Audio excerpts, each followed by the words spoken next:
سوال یہ ہے کہ قرآن کریم کی آیات کی تعداد کتنی ہے؟ مشہور یہ ہے کہ قرآن کریم میں 6666 آیات ہیں، جبکہ حضرت علی رضی اللہ عنہ کا مقولہ مشہور ہے کہ قرآن کریم میں 6236 آیات ہیں۔ تو اس سلسلے میں راجح قول کون سا ہے، یعنی صحیح بات کون سی ہے کہ آیات کی تعداد اصل کیا ہے؟ تو جواباً عرض ہے، اس سلسلے میں سب سے پہلے یہ بات یاد رکھنی چاہیے کہ قرآن کریم جیسا کہ نازل ہوا تھا بعینی ہی اسی طریقے پر اپنی تمام حرکات اور آیات کے ساتھ محفوظ ہے۔ البتہ یہ جو آیات کی تعداد کے سلسلے میں اختلاف ہے وہ قراء کی قرأت کی بنا پر ہے۔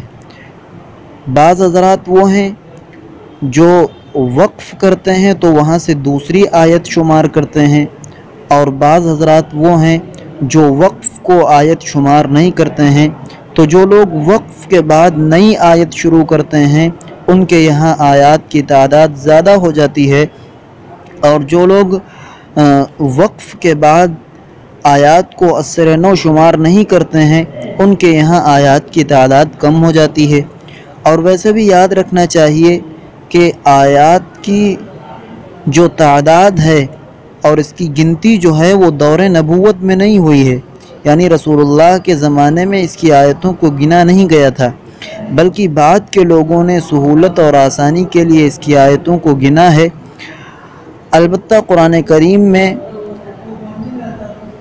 اس وقت جو قرآن کریم چھپ رہا ہے اس میں 6236 آیات ہیں جو آج کل قرآن ہمارے علاقے میں چھپ رہا ہے، اور جو قول مشہور ہے 6666 کا وہ بھی اپنی جگہ درست ہے، لیکن وہ قرأت کے اختلاف کے اعتبار سے ہے۔